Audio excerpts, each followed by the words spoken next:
Hello, and welcome to Midnight Affairs Tales. Your support means everything to us. We'd love to know, which geographical location are you joining from today?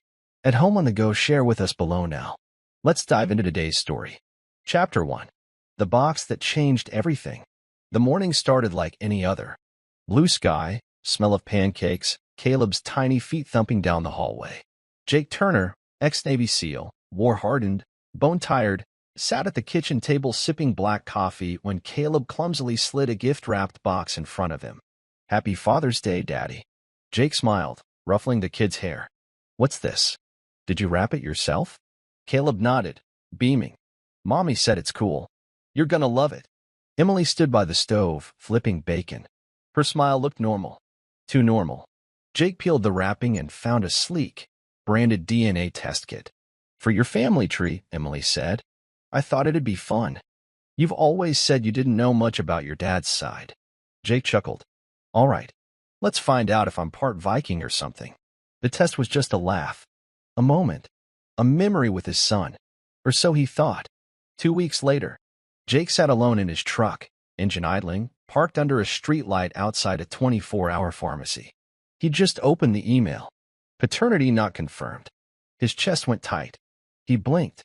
Read it again. Not confirmed. Caleb wasn't his. "No," he whispered. His hands trembled. He gripped the steering wheel, eyes burning, heartbeat hammering like combat boots on concrete. Was it a glitch? A lab mistake? He forwarded the results to a military buddy who now worked as a lab tech. Told him to run a confirmation. Then he drove home in silence, fists clenched the whole way. Emily was curled up on the couch when he walked in, watching some reality show. Her face lit up. "Hey, babe.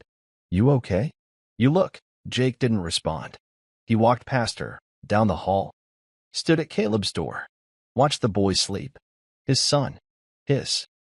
He swallowed hard. That night, he didn't sleep. Just stared at the ceiling and whispered the same question again and again. "Whose kid is he?" "I've been working really hard on both my channels, writing, editing, everything by myself. But lately, it feels like the support isn't what it used to be. New subscribers aren't coming in the way they did before, and honestly, it gets disheartening. I've started a new channel called Betrayal Stories Lab, where I share even deeper, more emotional stories. If my content has ever meant something to you, please check it out. The link's in the description. Just one click.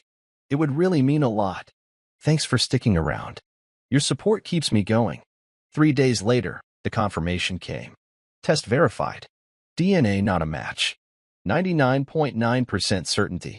Not the biological father. Jake stood in the garage, staring at the screen on his phone. The world felt sideways. Like his boots had been knocked out from under him. He remembered every scraped knee he'd patched, every story he'd told at bedtime, every time Caleb had called him daddy, with a smile that melted his defenses. He felt sick. Jake walked inside. Emily was folding laundry. She looked up, then froze. She knew. Something in her body stiffened. "What's wrong?" Jake held up the phone. No words. Just the screen. Emily's eyes flicked to it. Then away. Then back. Her voice came small. "What is that?" Jake's tone was cold steel. "It's proof." Her hands dropped the shirt she was folding. "Jake, don't. I can explain, then do it. Right now." Emily opened her mouth. Closed it. Her eyes watered. Her hands shook. "I didn't mean. You didn't mean to lie to me every day for 4 years?" His voice rose. "You didn't mean to let me raise a child that isn't mine while you smiled in my face?" Emily sat down hard on the couch, face pale. "It was a mistake.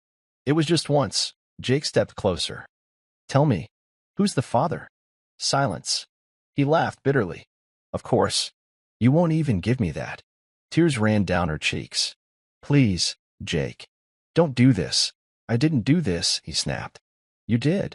She reached for him. He stepped back. "Don't touch me." Jake turned and walked out the front door without grabbing his keys, his wallet, nothing. He needed air. He needed space. He needed to stop picturing Caleb's face and wondering who the hell he really belonged to. He walked until his legs ached, until the streetlights blurred in his vision. And when he stopped, when the numbness finally cracked, he whispered to no one, "She destroyed us." Jake didn't speak to Emily for 3 days.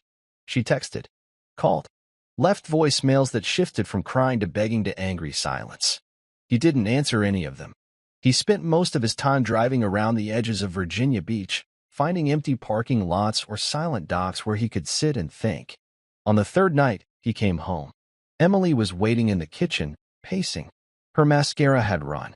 Her hair was a mess. She looked like guilt wrapped in human skin. "Jake," she said the second he walked in. "Please." He closed the door.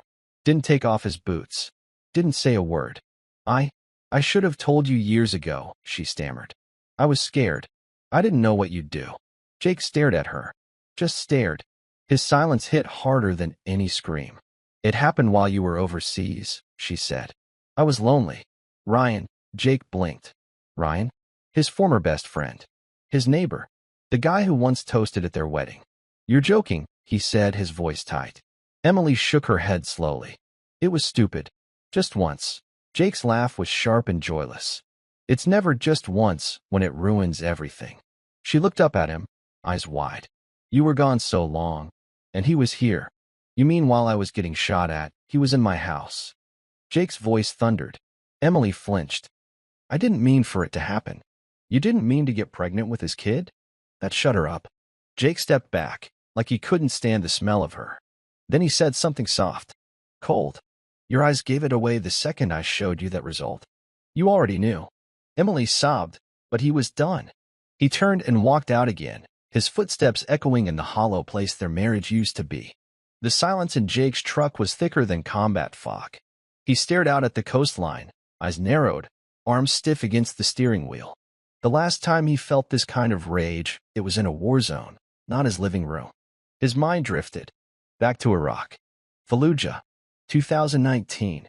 He remembered the sand in his teeth, the adrenaline in his bloodstream, kicking down a door at midnight and pulling a terrified family out before the place collapsed from a drone strike overhead. He remembered thinking, "This is why I fight.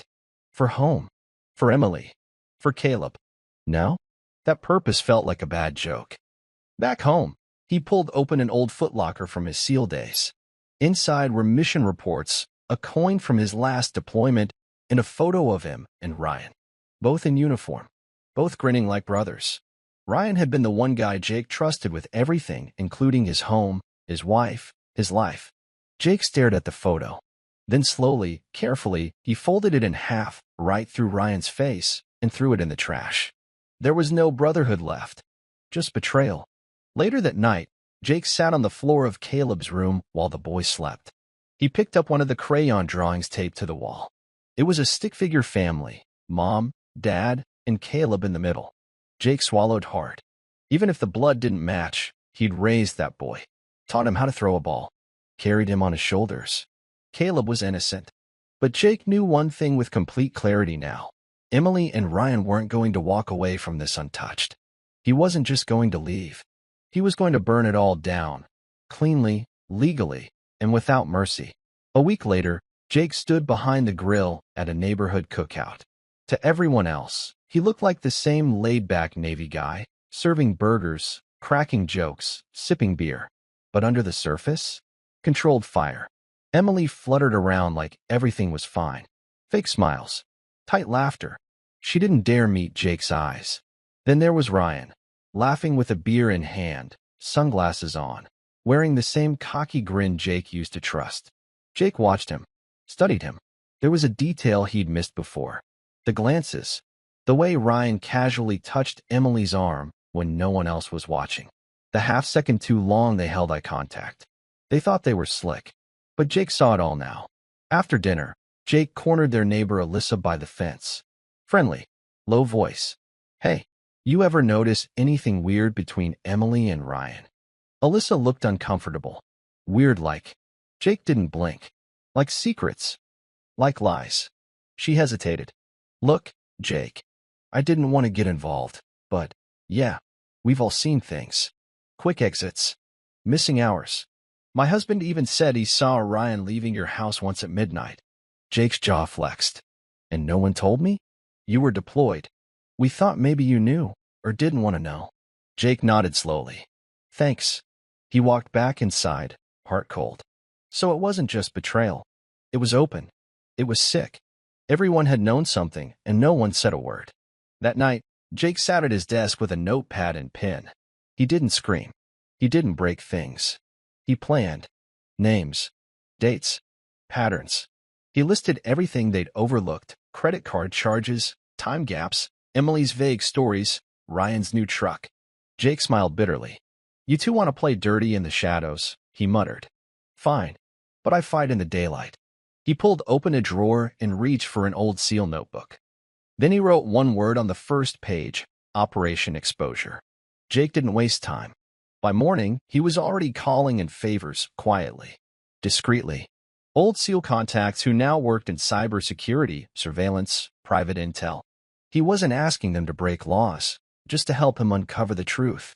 Clean, undeniable, bulletproof. And they delivered. One contact traced Ryan's car GPS history. Same location pinged over and over, a cheap motel off Highway 44. Thursdays. Saturdays. Lunchtime. Nights Jake was always out coaching Caleb's soccer practice. Another friend ran a background scan. Ryan had 2 burner phones.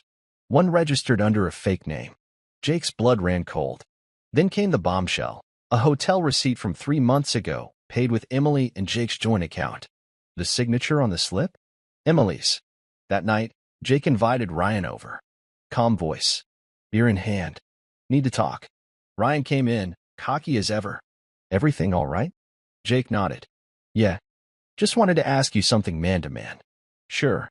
Jake set a folder on the table. "You recognize this?" Ryan opened it. His face drained of color. "Where did you?" Jake's smile was razor sharp. "You were dumb enough to pay with my money." Ryan stood.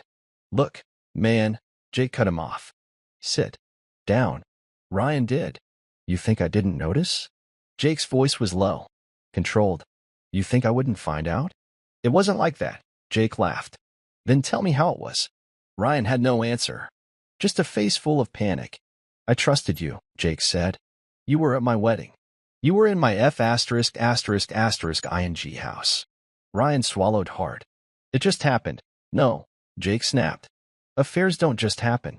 You planned it. You kept it going. While I was out risking my life, you were in my bed." Ryan's hands trembled. "Are you going to hit me?" Jake leaned forward. "No. I'm going to destroy you." Then he stood up, calm as hell, and walked away. Because real revenge doesn't need fists. Just facts. Jake didn't sleep. He spent the next morning installing a hidden camera system throughout the house, discreet but high-end. Not paranoia. Strategy. 2 in the living room. 1 near the hallway.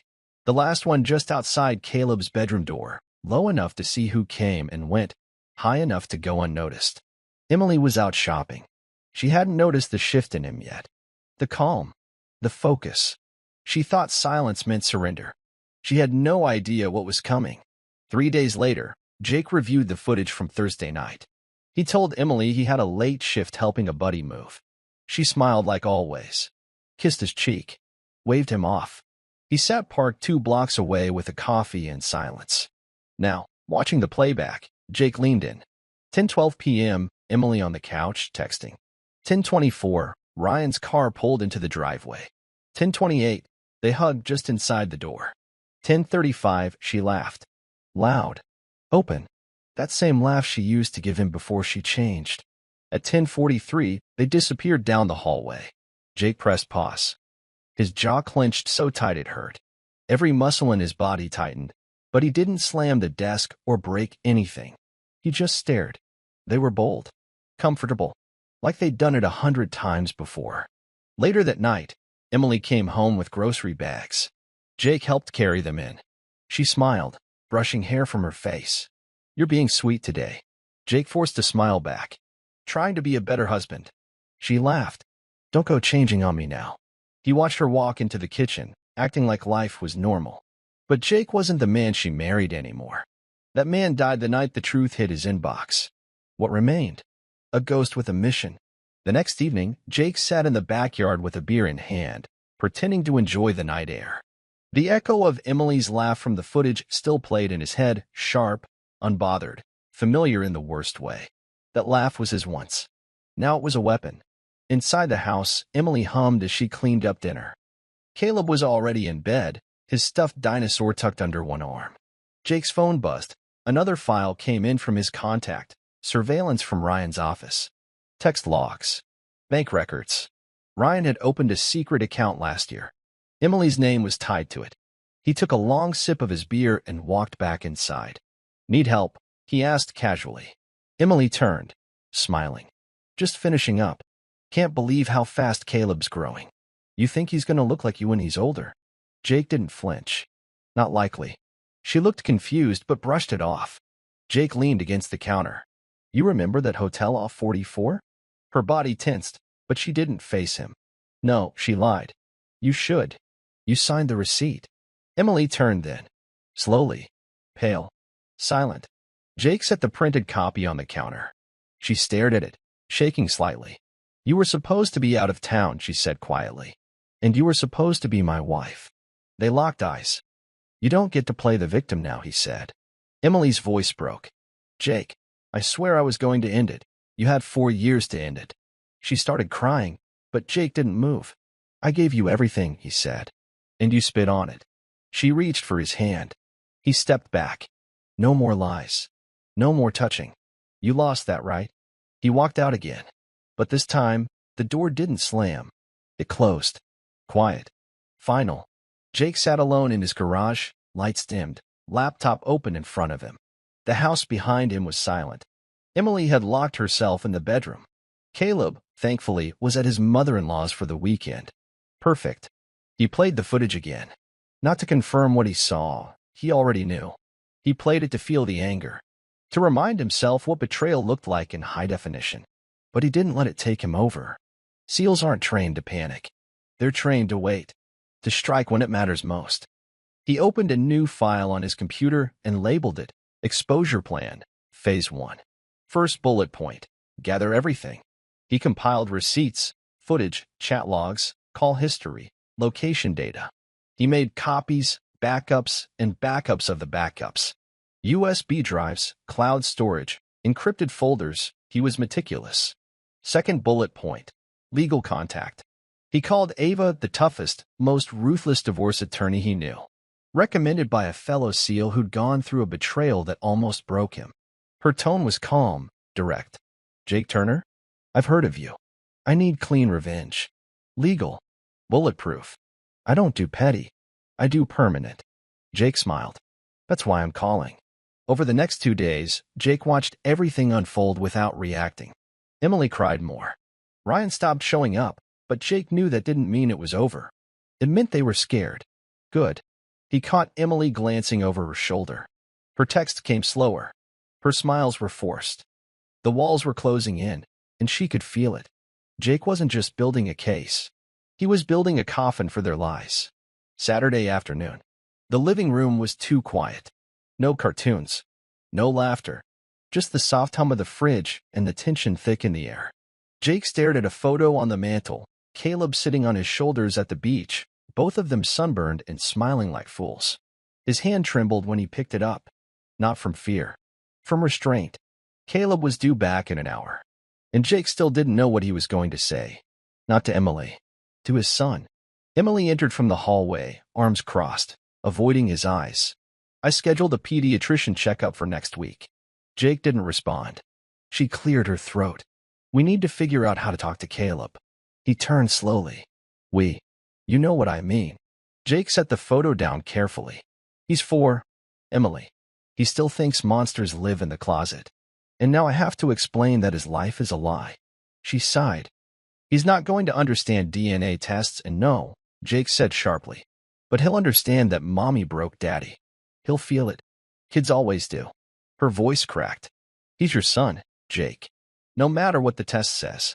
Then why does everything you've done say otherwise?" She didn't answer. Jake grabbed his keys. "I'll pick him up." Emily stepped back. "Let me come." He shook his head. "You've done enough. Let me be the parent for once." As Jake walked out, he glanced back only once. Emily was still standing there, arms limp, eyes glassy. And Jake didn't feel sorry for her. Not anymore. Jake sat with Caleb on the porch swing, the evening sun casting long shadows across the yard. Caleb slurped from a juice box, legs swinging. "Daddy." Yeah, buddy. Are you mad at Mommy? Jake's throat tightened.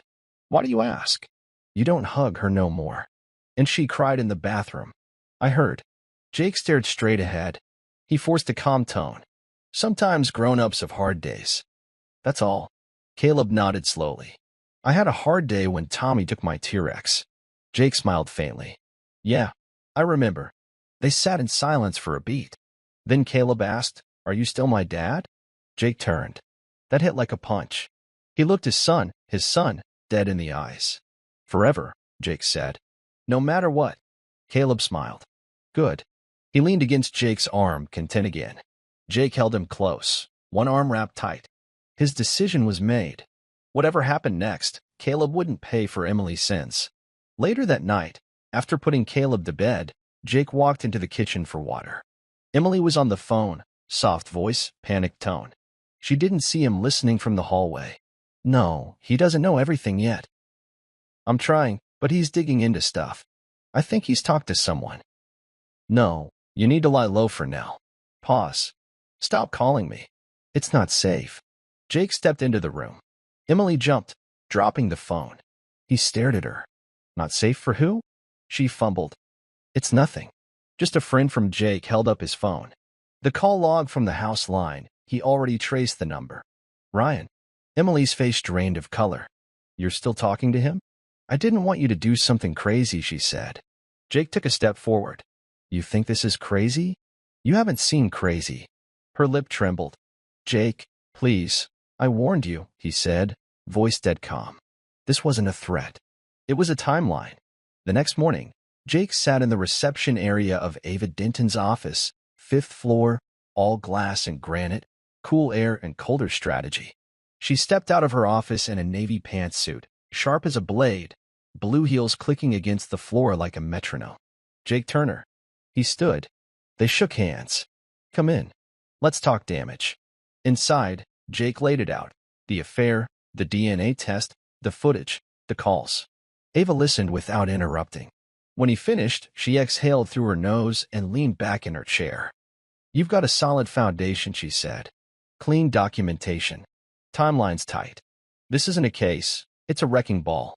Jake nodded once. Good. Do you want full custody? Yes. You'll get it, she said flatly. She's a proven liar, and she used joint finances for an affair. That's marital fraud. On top of that, emotional distress, and Jake held up a hand. I want it clean. No smear campaign. Ava smirked. You already did the damage.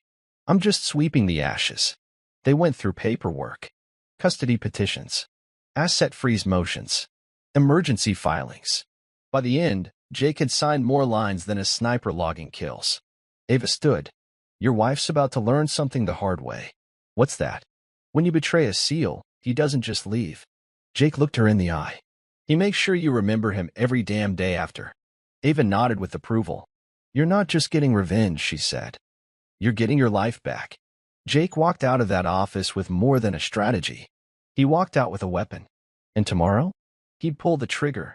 Jake sat at his dining table late into the night, files and bank statements spread out like a battlefield map. Lines drawn. Red ink. Cross circles. Numbers with timestamps. Every cent mattered now. That's when he found it. An old savings account he'd opened before his last deployment, meant for Caleb's future. College. Emergencies. It was almost empty. His blood ran cold. He clicked through the transactions. Hotel rooms. Gift shops. A payment to a dealership. Ryan's new truck. From that account, Jake leaned back, hands on his head. Emily didn't just lie. She stole from their son. Morning sunlight crawled across the kitchen tiles when Jake finally confronted her. She was holding a coffee mug when he tossed the bank statement onto the counter. What's this? She asked, already defensive. You tell me. Her eyes scanned the page. I didn't think you'd notice. You drained Caleb's future so Ryan could drive AF *****ing Silverado? It was just. I needed money, and you weren't around, and I was getting shot at in Kandahar. You were shopping with your boyfriend. Her voice rose. It wasn't like that. You emptied his future. Emily. Tears welled up. I'm sorry, okay? No, Jake said. Sorry ends with a mistake. This was a decision. Repeated. Funded. Signed. She broke down, sliding to the floor. I didn't know how to stop. Jake stood still, watching her crumble. He felt nothing. No pity. No anger. Just a void. I did. He turned and left the room. He wasn't yelling anymore. Yelling was for amateurs. He was past that now. This was surgical. Jake drove to his storage unit just after noon. Inside, he unlocked a black tactical case, his old deployment gear. Not for war. For war mindset. He didn't need guns or grenades. He needed precision. That afternoon, he printed a full dossier. Photos, transaction logs, video screenshots, call records. Everything backed up twice. A hard copy for Ava. One for court. One he planned to deliver in person. He sealed it into an envelope with one word written on the front. Truth. He waited until Ryan was home. Then he walked across the street like it was any other Sunday. Knocked twice. Ryan opened the door, still in gym shorts, cocky as ever, until he saw Jake. Jake handed him the envelope. What's this? Proof. Ryan flipped through it, his grin fading. What the hell is this, man? Jake didn't flinch. Your exit interview. You're bluffing. Your wife's getting one too. And your boss. And your parents. Unless you leave this neighborhood before Friday. Ryan scoffed. You're insane. No. I'm calm, Jake said. You should be worried. Ryan's voice cracked. You're threatening me? Jake leaned forward. No. I'm informing you. Then he walked away, leaving Ryan frozen at the door. Back home, Jake watched through the window as Ryan packed bags into his truck an hour later. Jake whispered to himself, Phase 1, complete. And this wasn't even the main event. The plan was timed to perfection. It started with an email. BCC'd to Emily's boss, Ryan's employer, and both their families. No commentary. No threats. Just attached files. Screenshots. Footage. Receipts. Truth. Then Jake waited. By mid-afternoon, Emily stormed into the house, red-faced, phone shaking in her hand. What did you do? Jake didn't look up from the counter where he was making a sandwich. You sent my boss video? Hard to ignore what's on camera. You embarrassed me, Jake cut her off. No. You embarrassed you. I just passed the mic. She shouted, pacing. Do you have any idea what this does to me? To Ryan. He shrugged. Not my problem anymore. Her phone rang again. She ignored it. A text popped up, Mom, we need to talk. Now. She sat down at the table, breathing hard, hands shaking. You ruined me. Jake finally turned. No. I exposed you. He slid divorce papers across the table. You wanted a new life, Emily. Then he paused. Looked her dead in the eye. Welcome to it. Jake stood by the mirror adjusting his collar. He hadn't worn this shirt in months. Light blue, clean, crisp. Not for fashion. For strategy. Emily's parents had invited them for dinner. They didn't know yet. Or at least, they hadn't said they knew. Jake accepted without hesitation. Tonight wasn't just a family dinner. It was court, and he was the prosecution. They arrived separately. Emily looked pale, twitchy. Jake walked in calm, collected. The dining table was set for 6. Her parents, her brother, and sister-in-law. Everyone greeted him warmly. Too warmly. Emily barely touched her plate. Her mother served wine. So, Jake, Emily said you've been working a lot lately? Jake took a sip. Not work. More like cleanup. Emily dropped her fork. Her father chuckled. Cleanup. Jake pulled a small envelope from his jacket and slid it across the table. Her brother raised an eyebrow. What's this? Jake folded his hands. Proof. Emily's voice shook. Jake. Don't. Too late. Her mother opened the envelope. Photos. Logs. A flash drive. One look was enough. Silence. Her father's jaw tightened. Emily. What is this? She froze. Couldn't speak. Jake answered for her. It's the truth. Your daughter's been lying to all of us. And while I was deployed, she built a second life with Ryan. She stole from our son. From me. And she's still been contacting him behind my back. Her brother looked disgusted. Jesus, Em. Her mom covered her mouth. No. No, this can't be real. Emily's voice cracked. I didn't mean for this to happen. Jake stood slowly. No one ever means for a car to crash. But when you're driving drunk and blindfolded, What did you think was coming? He looked at her family. You all needed to know. And now you do. Then he walked out, leaving her behind. The door closed like a gavel. Jake didn't rest. The next morning, he drove to his small ranch-style home 10 miles away. Quiet neighborhood. Kids' bikes in the driveway. The home of Claire Monroe, Ryan's wife. She hadn't been told, but she would be. Jake stood at the door holding a plain manila envelope. Inside, the same evidence. And a note. You deserve to know the truth. No return address needed. He knocked once, then walked away before she answered. He didn't need to see her face. The facts would hit hard enough. That night, a voicemail came through. Jake? This is Claire. I don't know what to say. I saw everything. Every photo. Every message. I'm so sorry. I didn't know he was your friend. I didn't know he'd do this to you. To us. A pause. Then her voice changed, cold, steel-edged. I already called my lawyer. He's out. He'll be lucky if he sees the kids again. Jake exhaled slowly. That wasn't joy. That was justice. The next day, Ryan's truck was gone. Jake spotted him stuffing boxes into the back seat, moving fast, his face sunken, lips tight. No wife. No kids. Just a man burned to the ground. Jake watched from his porch, arms folded. Ryan didn't even look his way. He couldn't. Jake didn't speak. Didn't wave. He just watched him drive off, slow, defeated, alone. That wasn't a win. That was closure. Emily didn't show her face for 3 days. Jake didn't ask where she went. He didn't care. When she returned, she was quieter. Eyes sunken. No makeup. Phone dead. Her old shine was gone. You happy now? She asked one night. Jake didn't answer. She kept going. You wanted to ruin me. Well, congratulations.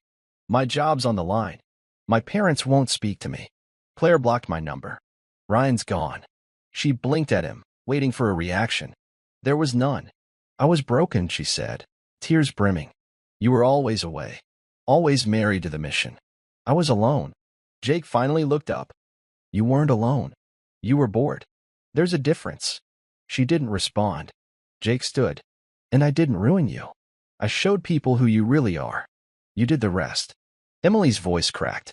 I want to fix this. You can't. I can change. Jake shook his head. You didn't just cheat. You lied. You stole. You let me love a lie for 4 years. Her voice dropped to a whisper. What do we do now? Jake looked around the house. At this point, he said, we survive. Separately. The air inside the house was heavier than usual. Not with shouting or chaos, but with something worse. Silence. Emily moved like a ghost, barely speaking. Her phone sat on the counter, cracked and silent. The fallout had arrived, and there was nowhere to hide. Jake didn't gloat. He didn't need to. He was beyond that. That evening, while Caleb napped, Jake stepped into the kitchen where Emily sat at the table, staring at her coffee.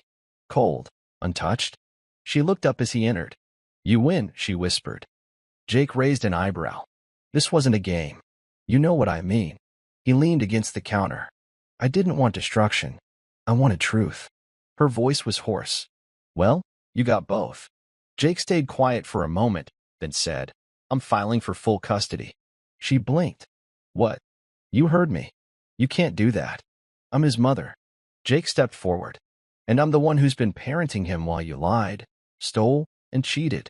Her tone grew sharp. You think the court's just going to hand him over because you've got war stories and screenshots? Jake's voice was low. Calm. No. But with Ava Denton? You're going to lose. Emily looked away, biting her lip. I made mistakes. You made choices, he corrected. And now I'm making mine. She didn't cry this time. She just nodded, defeated. 2 weeks later, Jake stood outside the county courthouse in a tailored black jacket, eyes focused, papers in hand. Ava met him at the steps, heels clicking, face unreadable. Everything ready? He asked. Ava smirked. The question is, are you? Jake nodded once. Let's finish this. Inside, the courtroom was colder than it looked. Emily sat across from him, hair pulled back, makeup subdued. Her lawyer leaned in, whispering like the truth was too dangerous to say out loud. Jake didn't look away. The proceedings began. Ava spoke first. Her tone was ice, her logic airtight. This isn't about bitterness. It's about what's best for the child, she said. And what's best is stability, safety, trust, qualities my client has maintained, alone, for years. Then came the exhibits. Photos, bank statements, the video footage. Jake didn't flinch as it played, but Emily's head sank lower with every frame. When the judge asked Jake to speak, he stood, hands firm at his sides. I love that boy like he's my own. Because he is. I fed him, bathed him. I was there when he had nightmares, and when he lost his first tooth. I've been more than a father, I've been a foundation. He turned to the judge. And all I want is to keep him safe. The courtroom was still. Even Emily didn't speak. The judge nodded. I'm granting temporary full custody to Mr. Turner. A review hearing will follow. Jake exhaled for the first time in weeks. He hadn't just survived. He'd won. Emily's world began to unravel fast. Her job called her in. HR asked about public image and morality clauses. The videos had leaked. The emails had been forwarded. Her supervisor didn't even pretend to be neutral. This isn't personal, he said, eyes locked on the folder in front of him. It's professional optics. She was placed on indefinite leave by the end of the week. Meanwhile, her social circle fell apart like dominoes. Alyssa blocked her. Neighbors stopped waving. People crossed the street when they saw her coming. At the grocery store, she overheard two women whispering in the next aisle. That's her. The Navy SEAL's wife. The one who got caught.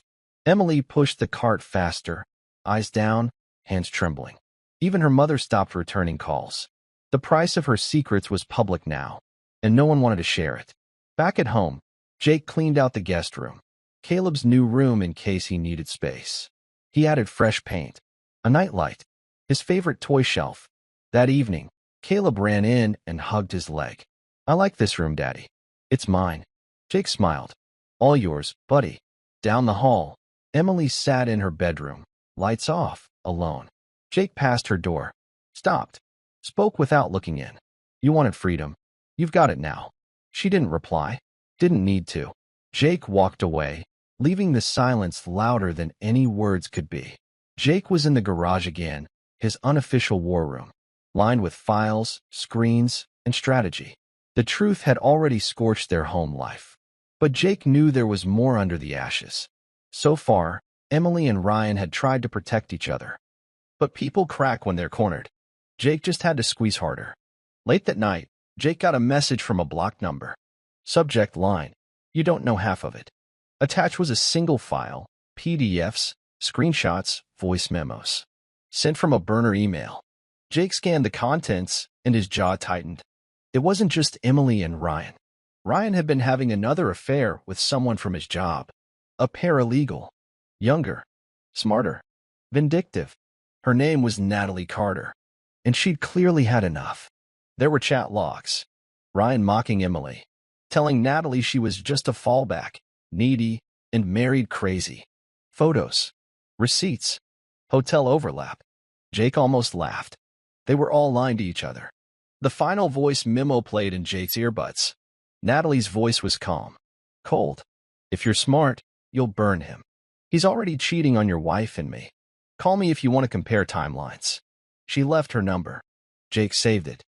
Natalie Carter just became another crack in Ryan's perfect mask. And Jake? He wasn't done cracking it. Sunday morning, Jake stood in the kitchen pouring cereal for Caleb when his phone rang. Caller ID, unknown. He almost let it go, but something made him answer. Jake? It's Melissa. He blinked. Emily's sister? Yeah. Look, I shouldn't even be calling, but you deserve to know something.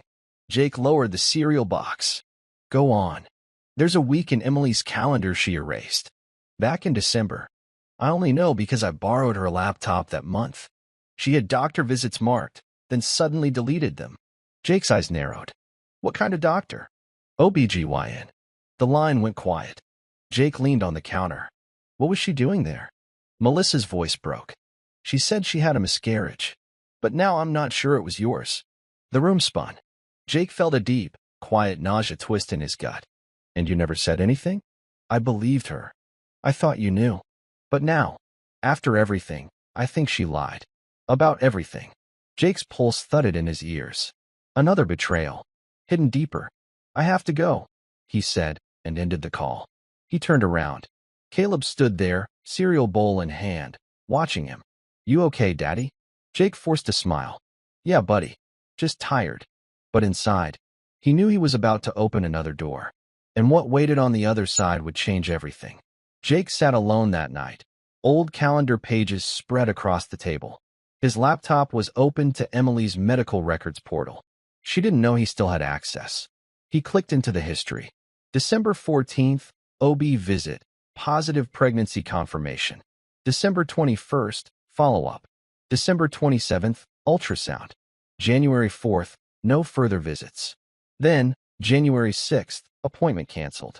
No miscarriage noted. No DNC procedure. Jake's mind raced. Why cancel a prenatal schedule with no termination? He clicked through secured email archives. Then he saw it. A reply email from Ryan to Emily. We dodged a bullet. I can't have a kid right now. You did the right thing. Jake stared at the screen. She was pregnant with Ryan's child, and she chose to terminate it, while still pretending Caleb was Jake's. Jake stood, pacing the room. It wasn't just betrayal anymore. It was deception at the molecular level. She didn't just destroy the past. She had rewritten it. He pulled out the folder labeled Final Strike, added a fresh printout, then crossed out the name on the front and wrote a new one, Extinction Protocol. This wasn't about revenge anymore. It was about wiping out the lies once and for all. The memory hit Jake without warning. It was a cold January evening, his father's funeral. Friends and family gathered. Emily was there, in black, eyes red, hands trembling. But she disappeared that night. Said she needed space. Time to grieve. She came home 2 days later with flowers and excuses. Now, after what Melissa had said, and what the medical records proved, Jake knew exactly where she'd gone. Not to mourn. To meet Ryan. Jake revisited the footage he'd saved from that week. Home security timestamps. Phone pings. All matched the same motel she'd used before. While he stood graveside, burying his father, she was in bed with the man who'd helped steal his son. He clenched his jaw so tight it cracked. Jake printed everything. Dates. Logs. Maps. An evidence sheet labeled, "While I bled, she slept with him." He stared at the page long after the printer stopped. Then he picked up the envelope and placed it in a locked box labeled Court Set 2, for judge only. There were betrayals you fought through. This wasn't one of them. This was war. It came from Natalie, the other woman in Ryan's tangled mess. One final gift, she said. A Dropbox link. Jake hesitated before clicking it. Then hit play. The video opened with a shaky cam angle, Emily, at a bar. Hair down. Laughing. Slightly drunk. A phone recording from the next booth over. He's a Navy SEAL, for God's sake. He probably thinks I'm at home knitting him socks. Emily slurred, rolling her eyes. Meanwhile, Ryan's the one I call when I need anything real. Her friends laughed. Then Emily said something that made Jake's spine lock. Caleb's not even his. But he still plays dad like it's his mission. It's adorable, honestly. More laughter. The video cut. Jake didn't blink. Didn't breathe. Just closed the laptop and leaned back in his chair, eyes to the ceiling. So it was all a performance to her. His love, his loyalty, all of it, mocked behind his back.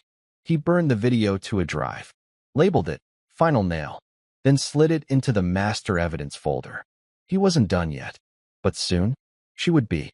Jake returned to Ava's office, folder in hand. She glanced at the label, Extinction Protocol, then raised an eyebrow. What's in there? Jake handed it over. Everything. She flipped through the documents. Her expression changed from impressed to stunned. You've got witnesses now? Timeline overlaps? Medical records? And a video confession? Jake nodded once. All time-stamped. All legal. Ava leaned back, tapping the folder with one red nail. This will end her in court. She'll lose everything. Good, Jake said. That's the point. An hour later, Ava reached out to Natalie. A formal statement. Verified identity. Natalie was more than happy to comply. Turns out, she'd been keeping receipts for months. Her job required it. And now, she was ready to bury Ryan too. The chessboard was set. Jake had every angle covered, morally, legally, tactically. And just like in SEAL training, he moved silent. Fast. Precise. But he wasn't aiming for pain anymore. He was aiming for legacy. That night, Jake sat on the porch with a whiskey in hand, watching Caleb chase fireflies in the yard. For the first time in weeks, he didn't feel rage. He felt focus. Because revenge, real revenge, wasn't just about destroying someone else. It was about rebuilding the part of you they tried to break. Emily had become a shadow in the house. She barely left her room. She spoke only when needed. Caleb noticed. "Why's Mommy so quiet?" he asked that night, curled under Jake's arm on the couch. Jake didn't answer right away. He looked down at his son, this boy who wasn't his by blood, but in every way that mattered. He smiled. Because sometimes, people make mistakes that hurt other people. And when that happens, they need time to fix themselves. Caleb nodded. "Are you mad at her?" Jake thought about it, then said quietly, "Not anymore." Jake stood in Caleb's new room, watching him draw dinosaurs in crayon on the wall-mounted paper roll. His tongue was sticking out in focus, brow furrowed, completely untouched by the chaos surrounding him. That innocence is what Jake fought for, what he would always fight for. Later that evening, he sat across from Emily in the living room. She was pale, quiet, her eyes sunken from weeks of emotional erosion. "I've signed the divorce papers," she said softly. Jake didn't respond right away. Then he nodded. "Good." She swallowed hard. "But I want to talk about Caleb." Jake met her eyes. "You've had chances to talk. You've lied through everyone." "I just want to see him," she said. "Please." Jake studied her. She looked worn down, broken. But he couldn't forget what she'd done. "You'll see him. But on my terms," he said. "Supervised. Neutral location. No secrets. No second phones. You so much as breathe out of line, the visit stop." Tears welled in her eyes. "I understand." Jake stood. "This isn't about you. It's about what Caleb deserves." He walked toward the hallway, but paused at the door. "For what it's worth," he said, voice calm, "you don't get to be sorry now. That window's closed." Then he left her sitting there, surrounded by her silence. It was bound to happen. Jake was buckling Caleb into the car seat after school when the question came. "Daddy?" "Yeah, buddy? Why don't I look like you?" Jake froze, hands tightening on the buckle strap. "I mean, Tommy said you and me don't have the same hair." Jake knelt beside him, looking into his son's eyes, so familiar, but not his. "You ever hear that family's not just who you come from, but who shows up for you?" Caleb shrugged. "Kinda." Jake smiled gently. "Well, I show up for you every single day. I love you. I take care of you. And you're my son, no matter what anyone says." Caleb looked at him a moment, then nodded. "Okay." Then he leaned in and whispered, "I still think we look alike. Just in secret ways." Jake laughed, pressing his forehead to Caleb's. "Yeah, we do." And in that moment, blood meant nothing. Only loyalty did. Late one night, Jake sat at the kitchen table, pen in hand, paper resting under his palm like a confession. He started writing a letter. To Caleb. Not for now, but for later. "Son, there may come a day when you find out things I never wanted you to know. About your mom. About me. About what we survived as a family." He wrote about truth. About betrayal. About what it means to protect someone even when they're not yours by DNA. He wrote about love that stays through the worst storms. He wrote about war, not just the kind with bullets, but the kind inside houses with white walls and fake smiles. Then he signed it. "Love, always, Dad." He sealed the letter in an envelope and locked it in a small safe, labeled, "To Caleb, age 18." He didn't know what kind of man his son would become, but Jake wanted him to know the truth from someone who fought to protect it. A week later, Jake walked into Ava's office to sign the final court orders. Full custody, property division, permanent visitation rules. Everything sealed. Ava handed him a final envelope. "Congratulations. It's officially done." Jake nodded, exhaling slowly. "Couldn't have done this without you." She stood, reached across the desk. They shook hands. Then she smiled slightly. "This is actually my last case." Jake blinked. "You're retiring?" "Yep. Moving to Arizona. I've had enough of watching people rip each other apart for years." "You were different." Jake looked at her. "Different how?" "You didn't want blood. You wanted clarity. That's rare." Jake pocketed the papers and gave her a genuine smile. "Guess that means I won." Ava smirked. You didn't just win, Jake. You survived the war without becoming part of the wreckage. Jake walked out of her office and into the sunlight, feeling something he hadn't felt in months. Light. Ryan never saw it coming. 2 weeks after Jake's court win, a formal letter was delivered to Ryan's employer from the firm representing Natalie, the same paralegal he thought he could manipulate. Inside the sealed envelope, evidence of workplace misconduct. Screenshots of inappropriate messages sent to Natalie during office hours. Recorded voicemails hinting at an affair with a married woman, Emily, who happened to be connected to a sensitive government project Ryan's company had consulted on. HR didn't blink.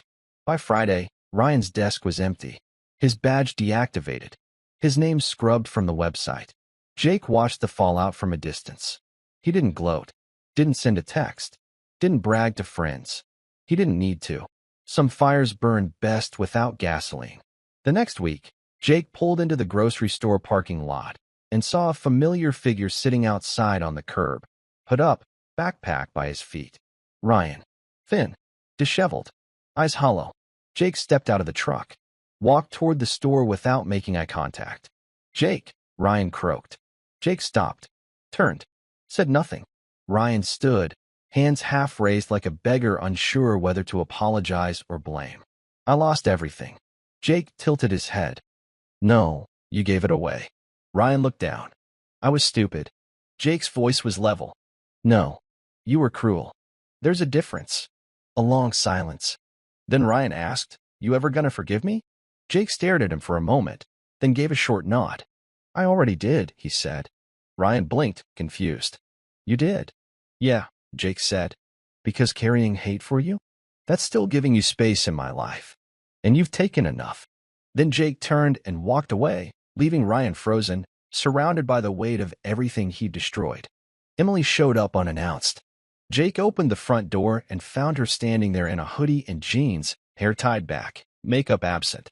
Her eyes weren't desperate this time. They were tired. I'm not here to fight, she said. Or argue. Or ask for anything. Jake stepped aside. Come in. They sat in the living room, not facing each other. I've been going to therapy, she started. They said I needed to take responsibility without asking for redemption. Just face it. Jake nodded once. Said nothing. I can't undo what I did, she whispered. And I don't expect you to ever respect me again. But I needed to say it to your face. She looked at him now. I'm sorry. Not for getting caught. Not for the consequences. For the betrayal. For the damage. I'm sorry. Jake studied her. He saw a woman who'd been dragged behind her own lies for so long she didn't recognize herself anymore. But he also saw sincerity. Maybe too late, but real. I appreciate you saying it, he said quietly. And I believe you. Her shoulders dropped. But, Jake continued, that doesn't mean I want anything else from you. Emily nodded. I figured. She stood, wiping her hands on her jeans. Tell Caleb I'll see him Tuesday. I will. She turned to leave, but stopped at the door. I've never seen someone stand up like you did. The way you carried all this. I hope one day he knows what kind of man his dad really is. Jake didn't reply. She left. And for the first time since the storm began, there was nothing left to clean up. That night, Jake lay in bed staring at the ceiling. Emily's apology echoed in his head, not because he needed it, but because it didn't sting anymore. That was the real ending. Not court orders. Not revenge. Peace. He picked up his phone. Opened the messages from months ago. Emily's wall of pleas, excuses, panicked voice notes. He deleted them all. Every word. He didn't listen. Didn't relive. Then he opened his email. Subject, final settlement confirmation. One click, and it was over. Officially. The next morning, he made pancakes for Caleb. The boy bounced around the kitchen, wearing mismatched socks and superhero pajamas. Jake felt his chest rise with something he hadn't allowed himself to feel in months. Joy. Not the loud kind. The quiet, steady kind. Later, while folding laundry, he found a photo tucked between a book. One from their old life. Jake, Emily, Caleb at the lake. Smiling. Pretending. He stared at it. Then tossed it in the trash. Not with rage. But relief. Because the person in that photo didn't exist anymore. Jake stood in the garage with the old evidence folder open on the workbench. Pages of emails, photos, medical records, screenshots. He flipped through them one last time. He'd won, not just in court, but in clarity. And now, none of it mattered. He fed every piece into the shredder. Slow, deliberate, page after page, erased. He saved one thing. A single photo of Caleb in the backyard, holding up a toy plane Jake had fixed for him. It reminded him why he'd fought, why he endured. Not for revenge, for legacy. Jake walked inside. Caleb was waiting on the couch, holding the remote. Movie night. Movie night, Jake smiled. And just like that, the chapter closed. Not with an explosion, but with calm, with freedom. The community center was nothing fancy, just old brick walls, flickering fluorescence, and the smell of sweat and determination. Jake stood near the chalkboard in the front room, surrounded by 6 young dads, all veterans, all new to fatherhood, all overwhelmed in different ways. He didn't wear a suit. He didn't speak like a therapist. He wore jeans, a plain shirt, and the look of someone who'd been through hell and still showed up. "I'm not here to tell you how to be a perfect dad," Jake said. "I'm here to tell you how to stay in the fight, when it's not about war anymore, but bedtime routines and custody battles and trust that's already been shattered." One of the younger men, maybe mid-20s, raised a hand. "What if the kid's not biologically yours?" Jake nodded slowly. "Then you decide what fatherhood means to you. Because biology makes a child, but commitment makes a father." The group was silent. So Jake kept going. "You show up. Every day. Even when it hurts. Especially when it hurts." After the meeting, 2 guys stayed behind. "You've done this before?" one asked. Jake smiled slightly. "Every single day for the last 4 years."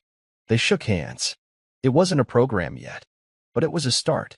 Jake walked into the old gym with a binder in one hand and Caleb's lunchbox in the other. The Veterans Center had greenlit his pilot program, Second Front, designed for single dads transitioning out of service. It was part mentorship, part parenting basics, part emotional survival. The irony wasn't lost on him. He used to break down doors for a living. Now he was helping men rebuild themselves. He taped flyers on walls, talked with coordinators, helped set up folding chairs and whiteboards. Not for a paycheck, for purpose. While he worked, Caleb sat at the back of the room with crayons and juice boxes, drawing Dad and me stick figures and superhero capes. Jake looked over at him and smiled. This was better than medals. This was impact. By the time the first class ended, 2 of the attendees had asked for help with custody paperwork. Another asked how to talk to his daughter about trauma. Jake handed them Ava's referral card. "Tell her I sent you. She won't sugarcoat it." One guy laughed. "That's the best kind of help." Jake nodded. "Yeah, it is." He walked out of the gym that day not as a soldier or a victim, but as a builder. Jake stood before a small press table downtown, wearing a clean button-down and a dog tag tucked into his collar. Behind him, 3 other fathers. One of them carried a worn photo of his son. They weren't there for headlines. They were there for change. Jake stepped up to the mic. "We're here today to propose a policy review for paternity fraud cases, specifically the legal blind spots that leave fathers unprotected after betrayal." He looked out at the reporters. "I'm not bitter. I'm awake now. And no one else should have to go through what we did in silence." He didn't scream. He didn't rage. He spoke clearly. Like a man who'd been pushed into the fire, came out burned, but still walked forward. Later, a journalist approached him. "Why are you doing this now?" Jake shrugged. "Because the war might be over for me, but someone else is just waking up to the same nightmare." She paused. "Do you think people will care?" Jake's voice was steady. "I don't need everyone to care. I just need the right people to listen." And they would. Eventually, truth makes noise that can't be ignored. The sun was starting to set behind the trees as Jake and Caleb sat on a wooden bench near the lake. Ducks drifted across the still water. Leaves danced in the air. "Can we come here every week?" Caleb asked, legs swinging under the bench. Jake nodded. "Yeah, I think that's a good idea." They watched the water quietly. "Is Mommy still mad?" Caleb asked. Jake turned to him, soft but honest. "No, buddy. She's just learning." "Learning what?" "How to live with the choices she made." Caleb thought for a moment, then leaned his head against Jake's arm. I'm glad you're my dad. Jake swallowed the lump in his throat. Me too. Just then, a woman sat on the far end of the bench. Mid-30s. Quiet presence. She smiled politely at Jake, then looked at Caleb. Is he yours? She asked gently. Jake looked down at his son. His whole world. He smiled. More than anyone. And for the first time in years, the moment didn't feel borrowed. It felt earned. Jake woke early to the smell of pancakes and a quiet whisper of movement in the hallway. He walked into the kitchen to find Caleb, now 5, taller, more confident, standing on a chair with a spatula in one hand and syrup in the other. Happy Father's Day, he beamed. Jake smiled. Making breakfast, huh? Yup. Mommy helped me last year. This time I did it myself. Jake reached for a plate. Looks amazing. Caleb ran to the table and slid a small envelope across it. You gotta open this before you eat. Jake sat, tore it open carefully. Inside was a folded, hand-drawn card. Stick figures again, this time with capes. One big, one small. To the best dad in the world, no test needed. Jake didn't speak right away. He blinked, folded the card slowly, and held it against his chest. Caleb watched him. You okay? Jake nodded, clearing his throat. Yeah, buddy. I'm better than okay. Because this moment right here made every war worth it. 3 days later, Emily sat on the park bench across from Jake. Her face was clearer than it had been in months. The chaos had quieted in her posture, though the weight of her decisions still hung in the corners of her eyes. Caleb ran in circles nearby, kicking a ball around with a friend. Jake didn't say much. Emily finally spoke. I'm moving. Jake looked at her. Out of state. She nodded. Job offer. New start. Somewhere quiet. He nodded slowly. Good for you. She stared at the grass. I wanted to see him one last time before I go. Jake watched Caleb, then turned to her. You'll always be part of his story. Just not the loudest part anymore. Her voice was barely above a whisper. You're a better father than I ever was a mother. Jake stood. We all carry what we create. You just have to decide if you're going to keep dragging it or start walking forward. Emily stood too. I'm trying. Jake gave a small nod. Then try harder. For your sake. They didn't hug. They didn't say goodbye. They just stood in silence. Then she turned and walked away. Caleb ran back, out of breath and smiling. Can we get ice cream? Jake tousled his hair. Absolutely. Jake stood in front of the classroom whiteboard. Behind him, the next session of Second Front had doubled in size. More fathers, more stories, more people ready to rebuild. He looked across the room. Some still had court dates coming. Some were fighting custody. A few were just trying to figure out how to love a kid in a broken world. Jake picked up a marker. Drew a line. This is who we used to be, he said, tapping the left side. Then drew another line. This is who we almost became. Then circled a middle space. This is where the real fight happens. In the middle, between what broke us and what we choose to be now. A few heads nodded. One man wiped his eyes. Jake dropped the marker and leaned on the desk. You don't have to win every day. Just don't stop showing up. The class clapped, not loud, but genuine. Afterward, a young man approached him. Maybe 22. Nervous. I don't know if I can do this, man. My dad bailed when I was a kid. What if I become him? Jake looked him in the eyes. Steady. Then be what he never was. Show up. The kid nodded. Quiet. But something in his chest straightened. Jake stepped outside, found Caleb waiting on the steps. How was class, Dad? Jake smiled. It was good. Real good. They walked to the truck together, hand in hand. Not perfect, but whole. And finally free. Don't forget to subscribe and click the bell icon to stay updated with our latest stories. The wind brushed softly through the backyard trees as Jake watched Caleb ride his bike across the grass, shouting, Look, no hands. Jake grinned. Just keep your eyes open. It had been months since the court battle ended. The noise had faded. The headlines died. And what remained was quiet, the kind Jake never knew he needed. The house had changed too. Lighter. Warmer. Caleb's drawings now lined the hallway. His laughter replaced the echoes of arguments that once filled every wall. Jake walked inside, opened the drawer near the fireplace, and pulled out a framed photo. Not of his past, but his future. A photo Caleb had drawn himself, stick figures again, just two this time. One big, one small, both with red capes. Above it, scribbled in his best handwriting, me and Dad. My real hero. Jake held it in his hands for a long time. He didn't cry. He didn't need to. He'd already done the bleeding. Now, he was healing. That night, Jake sat on the porch with a warm drink in hand, Caleb asleep inside. The sky stretched dark and white above him, and for the first time, there was nothing chasing him. No war.